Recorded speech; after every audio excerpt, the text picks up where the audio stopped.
My name is Russell Ramsland. I reside at 6339 Desco Drive here in Dallas, Texas.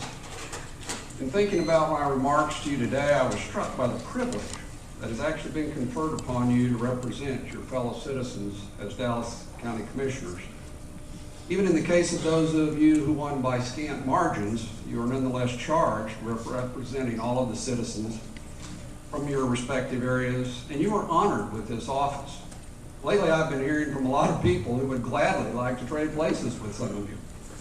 But my point today is that in this last election, the people of Dallas County, indeed the people of America, spoke out and gave a resounding voice for their elected officials to address themselves first and foremost to the pressing spending problems that exist at all levels of government. And the Dallas County area is no exception, with many spending problems, including that of the pension system, which is unsustainable in today's environment.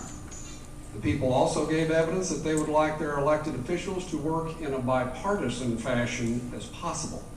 So what's happened here? Well, the first thing out of the box, after all the campaign rhetoric about transparency, instead of turning your attention to the real problems of spending, you create a brand new problem where none existed. And to make matters worse, you pick one in an area where there was clear bipartisan agreement that none existed. Both county chairmen of the Republicans and the Democrats agree Bruce Sherbet is an outstanding and very fair leader in the Dallas County elections. My question is that really the problem? Even in the Dallas Morning News editorial board, they've recognized this as a sharply partisan attempt being driven by a commissioner in particular to install a corrupting crony process in the Dallas County Elections Division. Now, I've been told the fix is in. Well, your decisions may be made, but the fix is just starting, and it's sitting right here behind you.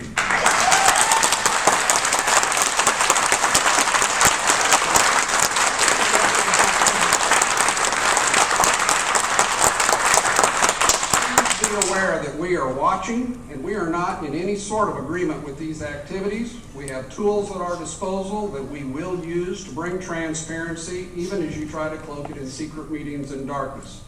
I would strongly urge each and every one of you not to drag us down this path. I would urge you to turn away from this sort of politics. You can right this wrong. And ultimately, despite your attempts to wash your hands of this, much as Caesar did, the fact of the matter is that the buck does ultimately stop here. I hope that you stop here.